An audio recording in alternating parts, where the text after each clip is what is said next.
Más allá de lo que podemos observar, nuestro mundo está poblado por infinidad de seres microscópicos, invisibles.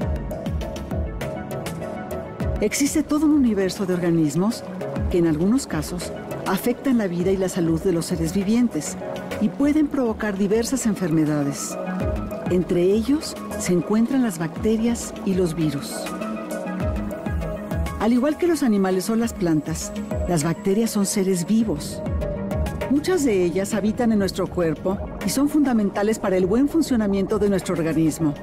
Otras bacterias nos dañan y enferman y las combatimos con antibióticos. A diferencia de las bacterias, los virus suelen ser únicamente perjudiciales a la salud y es muy difícil contar con medicamentos para abatirlos.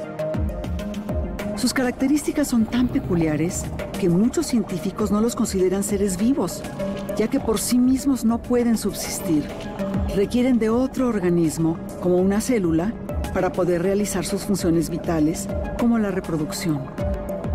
Generalmente es nuestro propio organismo el que se defiende de ellos mediante el sistema inmunológico, pero muchas veces este no es capaz de combatirlos y las consecuencias pueden ser fatales.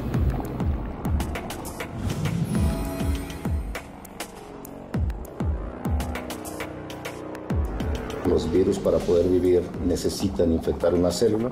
No pueden subsistir si no infectan a una célula. Tienen que meterse dentro de la célula y utilizar los mecanismos que la misma célula utiliza para poder replicarse. El VIH es el virus de la inmunodeficiencia humana. Es un virus que produce una inmunodepresión o una depresión del sistema inmunológico del ser humano. Le gusta particularmente atacar las células que nos defienden, nuestro sistema de defensa. Lo que no sucede es que nos infectamos fácilmente, nos dan cánceres fácilmente y entonces llegamos a una etapa que se conoce, nos da esta infección crónica que se conoce como SIDA. El VIH pertenece a una familia de virus llamados en conjunto retrovirus, es la familia Retroviridae, y tiene algunas diferencias con muchos otros virus. Es quizá uno de los virus más complejos que ha tenido la humanidad o el mundo y que ha afectado a una enorme cantidad de personas con consecuencias letales en varios millones. Las moléculas contenidas en el material genético son las más importantes de los organismos vivos. Estas moléculas son el ácido desoxirribonucleico, comúnmente llamado ADN, y su complemento, el ácido ribonucleico, conocido como ARN. A partir del descubrimiento de las cadenas genéticas, se entendió cómo se transfiere información de una célula a otra, mediante la transcripción del ADN en ARN. Y se estableció que ese orden era común en todos los casos, de ADN a ARN. En la década de 1970, se descubrió que existen virus que realizan este proceso de manera inversa, es decir, de ARN a ADN. Estos son llamados retrovirus. Esta particular manera de transcripción en reversa le confiere al virus características diferentes y dificulta enormemente su erradicación de nuestro cuerpo. A principios de 1970, los médicos norteamericanos Howard Temin y David Baltimore descubrieron de manera independiente la transcriptasa inversa, lo que les valió el Premio Nobel de Fisiología y Medicina en 1975, compartido con el virólogo italiano Renato Dulbecco. El virus ataca o infecta especialmente un tipo de células que se llaman linfocitos T, y estas células son las responsables de que el sistema inmunológico responda a ciertas infecciones y ciertas enfermedades. Infecta y hace inútiles estas células. Al entrar en el organismo, el virus del VIH se dirige hacia un tipo especial de glóbulo blanco, el linfocito CD4. La función que ejerce esta célula es la de regular la respuesta inmunológica. Una vez dentro de esta célula, el virus se dedica a hacer copias de sí mismo hasta provocar la destrucción del linfocito CD4 y de sus capacidades funcionales. Después de aniquilar a esta célula, miles de copias del virus buscan más linfocitos para repetir el ciclo de generación de copias de sí mismo. Este proceso produce millones de copias del virus. Ante el ataque masivo a los linfocitos CD4, el organismo pierde su capacidad de respuesta inmunológica, por lo que la persona infectada queda expuesta a diversas infecciones oportunistas.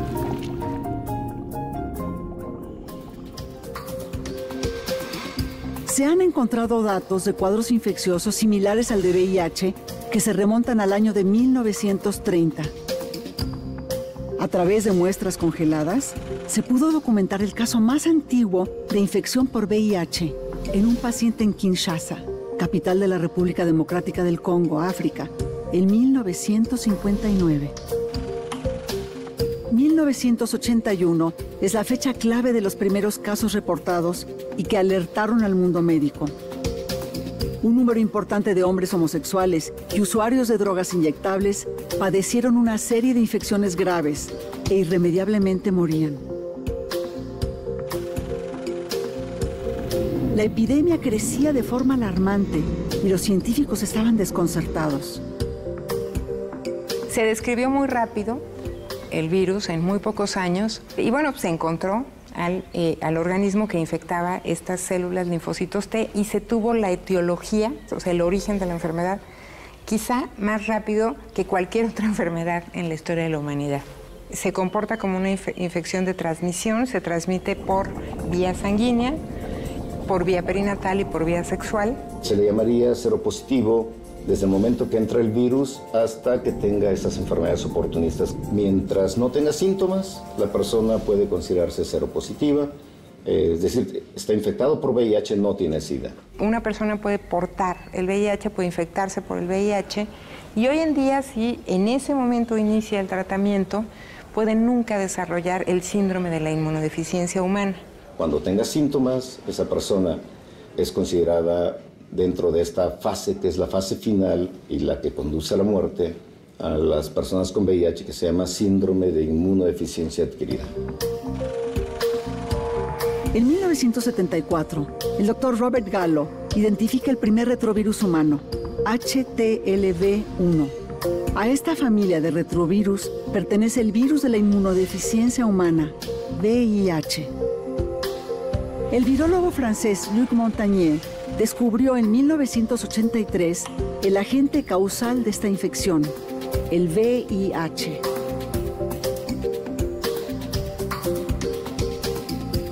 Dos años después, en 1985, se elaboró la primera prueba de detección de anticuerpos contra este virus.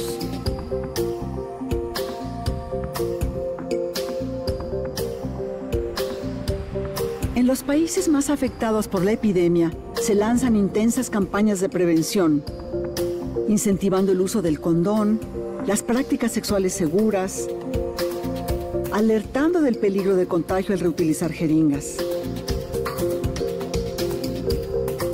También se hace un llamado a la población para realizarse la prueba de detección. El primer medicamento antirretroviral para personas infectadas con VIH, la acidobudina o AZT, se aprobó en 1987. Sin embargo, este medicamento por sí solo no era capaz de detener el virus. Se podía atacar algunas de las infecciones oportunistas, pero no se podía evitar el avance del virus y el deterioro del sistema inmunológico. Al cabo de unos meses de uso, el virus se volvía resistente al AZT y el paciente moría. La investigación farmacológica continuó y han surgido nuevas generaciones de medicamentos. A finales de la década de los 90 aparecen las terapias antirretrovirales triples, es decir, una combinación de 3 medicamentos antivirales con mecanismos diferentes que evitan la replicación del virus. Esto provocó que el VIH se convirtiera de una de las enfermedades con más letalidad en el mundo a una infección que puede ser crónica y controlable.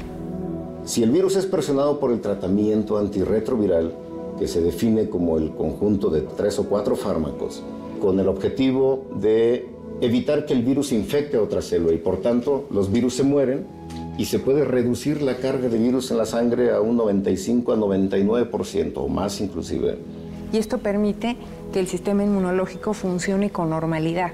Una persona que se diagnostica a tiempo, tempranamente, e inicia tratamiento, prácticamente tiene la misma calidad y cantidad de vida que una persona que no tiene VIH. No significa que el virus se haya eliminado, significa que está extremadamente bien controlado. Y este fenómeno de la combinación de estos fármacos quizá haya sido el descubrimiento más importante en los 35 años de investigaciones biomédicas sobre VIH-Sida. Ha habido avances extraordinarios que han ayudado a controlar mejor el virus con el tratamiento, pero que también ha ayudado en la prevención de la infección con el mismo tratamiento antirretroviral. Las terapias actuales tienen muchísimo menos efectos secundarios. No hay medicamento inocuo. Los medicamentos siempre tienen efectos secundarios, pero de alguna manera se fueron reduciendo muchísimo.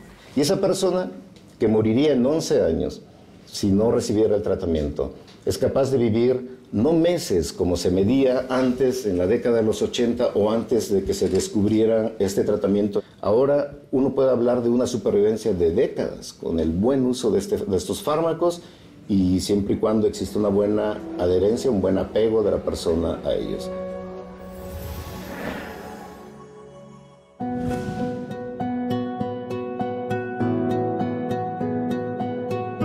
En los inicios de la epidemia, se consideraba que los enfermos eran únicamente hombres homosexuales y personas adictas a drogas inyectables, lo que causó un rechazo y un estigma para los infectados. El miedo y la ignorancia provocaron un sinnúmero de especulaciones. Grupos conservadores y religiosos señalaban a todas voces que la enfermedad era un castigo divino y algunos países como Estados Unidos retardaron las investigaciones sobre el VIH con consecuencias fatales. En esos momentos, la participación de la sociedad civil y las presiones a los gobiernos fueron fundamentales para incentivar la investigación médica y apoyar a los grupos vulnerables. Quienes primero respondieron ante el llamado y ante la evidencia de una nueva epidemia fue la sociedad civil, los colectivos de las poblaciones que estaban siendo más afectadas. Hicieron gran presión sobre los gobiernos para que empezaran a establecer respuestas, programas nacionales que tardaron en darse en algunos países más y en otros menos. Y una organización de la sociedad civil muy fuerte que fue mundial, sobre todo en los países occidentales, en Europa y en América, en donde la sociedad civil planteó el tema de que el tratamiento era un derecho. La participación de la sociedad civil es fundamental. Ellos fueron los que lograron incidir claramente en las políticas públicas y acelerar la respuesta. Ellos son los que, sabiendo las necesidades reales de estos colectivos, nos enseñaron a cómo trabajar. Quizá es la primera vez en la historia en que el tema de salud no solamente se pelea como un derecho, sino se consigna y se reconoce como un derecho. No ha habido un caso así con ninguna otra enfermedad en la historia de la humanidad. Las estimaciones del Programa Conjunto de las Naciones Unidas sobre el VIH-Sida, ONU-Sida y la Organización Mundial de la Salud indican que desde el inicio de la epidemia hasta el año 2015, alrededor de 78 millones de personas han contraído el virus y unos 35 millones han fallecido por SIDA. Las tasas de infección han aumentado en África, Norteamérica, Asia, Europa Oriental y América Latina. Si bien esta epidemia se consideraba exclusiva de hombres homosexuales y personas que utilizan drogas inyectables, la realidad resultó ser muy diferente. También existen grupos de enorme vulnerabilidad, como hombres heterosexuales, mujeres y hasta niños. A nivel mundial, el 60% de los casos se presenta en mujeres. Al principio de la epidemia, nada más para dar una referencia en México, por cada 27 hombres infectados teníamos una mujer. Ahora, por cada 4 hombres infectados, tenemos una mujer. Y hay ciertas entidades federativas más femeninas, como Chiapas, Guerrero, Oaxaca, Veracruz, donde por cada 2 hombres, una es mujer. En el caso de las mujeres, la epidemia está en mujeres con muchas dificultades de acceso a salud, con niveles educativos muy bajos, con niveles de pobreza y de inequidad de género muy grandes. La epidemia de las mujeres es una epidemia de vulnerabilidad social. Una vez que aparecen las terapias antirretrovirales modernas, que las mujeres embarazadas se diagnosticaran y tomaran la terapia antirretroviral porque se veía que eso evitaba que los bebés nacieran positivos. Una madre infectada tiene en promedio 35% de posibilidades de pasárselo a su bebé, pero si toma las medicinas y hace todo lo que tiene que hacer, prácticamente se anula esta posibilidad de transmisión. Baja a menos del 2%. Los niños que son diagnosticados con VIH, por lo menos en la Ciudad de México, no son un número elevado, pero eso no deja que sean importantes esos casos. Aparecen cuando la mamá no sabe que vive con la infección y está esperándolo, ¿no? Y no recibe una atención indicada para evitar la transmisión vertical. Simultáneamente a la producción de tratamientos antirretrovirales, se inician las leyes de patente en medicamentos en todo el mundo. Las compañías farmacéuticas han incrementado enormemente su costo, no solamente en el caso del VIH, sino de otras enfermedades, como por ejemplo el cáncer.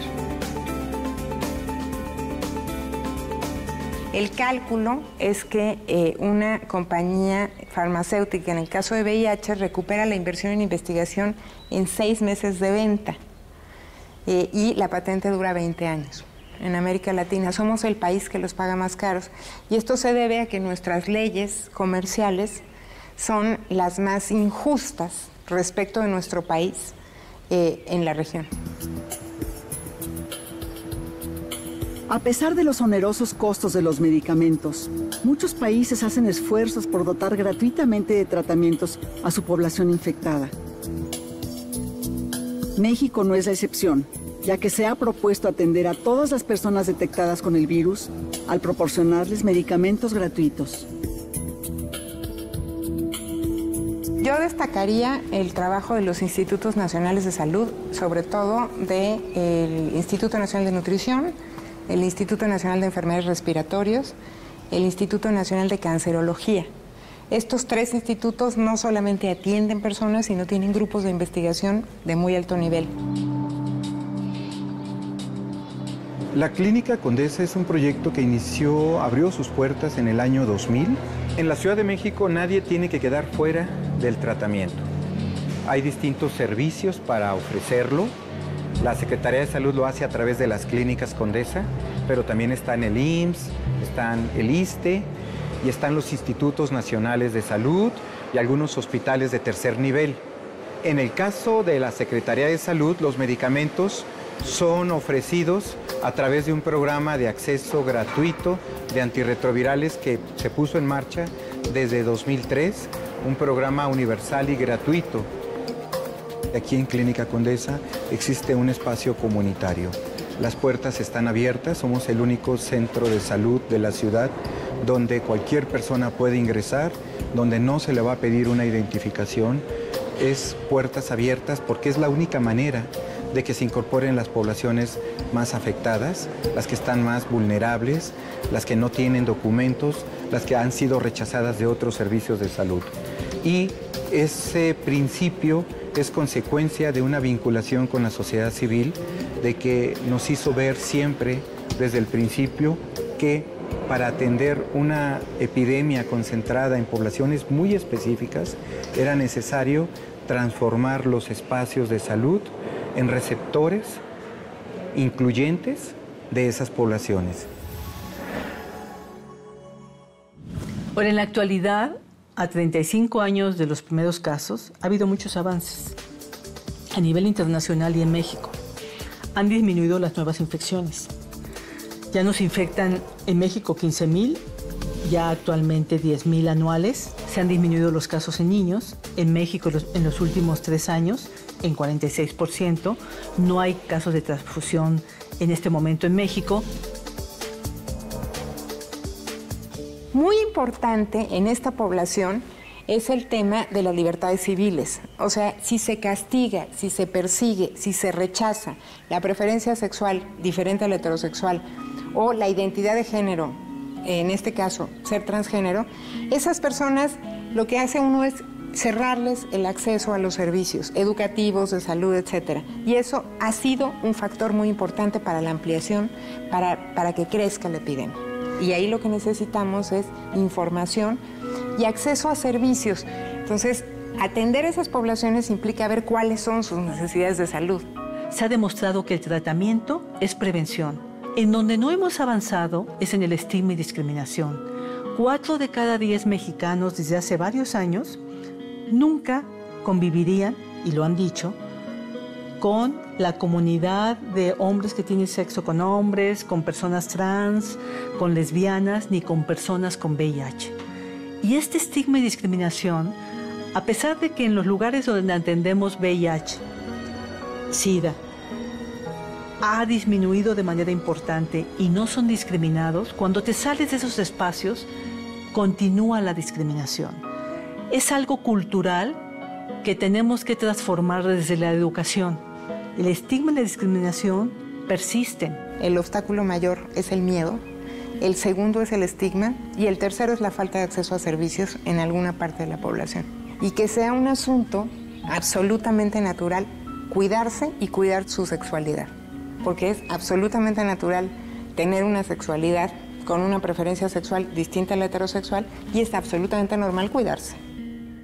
Y el tratamiento ha ido aumentando la cobertura y esto es muy importante porque está vinculado a la eliminación, a la gran meta de eliminar el SIDA en el 2030.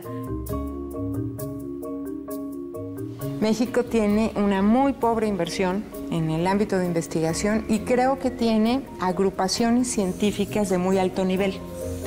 Es decir, si hubiera una mayor inversión en investigación en el campo de VIH, creo que México podría mejorar muchísimo, no solamente en el campo operativo y en el campo de evaluación de programas, sino incluso, por ejemplo, en el ámbito clínico y básico. Estamos directamente trabajando con otros grupos en Estados Unidos para buscar los sitios donde el virus se esconde en forma latente y por qué se esconde en esos sitios. Y los sitios más probables, y es una de las líneas principales de mi grupo, son los ganglios linfáticos. Una segunda línea de investigación es obviamente de la evolución viral en un contexto inmunogenético, poblacional, y estamos conduciendo nosotros como líderes y coordinando un proyecto que le llamamos Proyecto Mesoamericano, no solamente en México, sino en países de Centroamérica, el área más pobre de todo el continente americano, junto con partes del Caribe. Hay muy pocos grupos que formalmente estén dedicados a la investigación de ciencia básica con miras a tratar de contribuir o a la obtención de una vacuna que prevenga o que ayude a controlar mejor al virus o de plano a tratar de buscar erradicar, eliminar el virus del cuerpo humano. Si se quiere hacer investigación en el ámbito público de alto nivel, pocas instituciones sobreviven en México. Hay algunas que sobreviven y tienen, creo que, un gran mérito, porque sobreviven contra todo y contra todos y y bastante solos, diría yo. Hace falta recursos, de manera que en cada población de México se pueda extender la búsqueda o la detección de VIH en todas las personas, mientras no se elimine el estigma, que sería como un preámbulo a la detección. Va a ser muy difícil detectar a ese 90%. Y respecto de la cura, también hay una serie de investigaciones y varias hipótesis. Sin embargo, esto a corto plazo no se ve que vaya a tener una perspectiva muy importante. Obviamente, llevarlo a la práctica conlleva a las acciones no solamente del área médica, sino sobre todo del área política, con grandes recursos para poder implementar todos los mecanismos que conlleven a la erradicación del SIDA. Entonces hay que trabajar todos estos aspectos y contribuir de una manera más decisiva a disminuir la discriminación, no creando odios, intolerancias hacia lo distinto, lo diferente, lo diverso. Tenemos que promover una cultura de respeto, de diversidad, para lograr disminuir la discriminación y construir todos juntos una sociedad más justa, equitativa y más sana. Hay que abrir los ojos ante esta realidad, no temer, no discriminar. El VIH ha dejado de ser una enfermedad mortal. Se debe ver a los portadores del virus como a cualquier paciente de otra enfermedad crónica, como la diabetes. No se cuenta con una cura todavía, pero la ciencia no se detiene en la búsqueda de un medicamento que pueda dar fin a esta enfermedad. Por el momento, lo más importante es la prevención, detectar la infección a tiempo y recibir tratamiento oportuno. Esto conlleva un doble beneficio. A nivel individual, no desarrollar la enfermedad y colectivamente impedir que la epidemia continúe. Hay que incentivar el uso del condón y disfrutar de nuestra sexualidad de forma segura. La libertad en cualquiera de sus manifestaciones es un derecho de todos los seres humanos.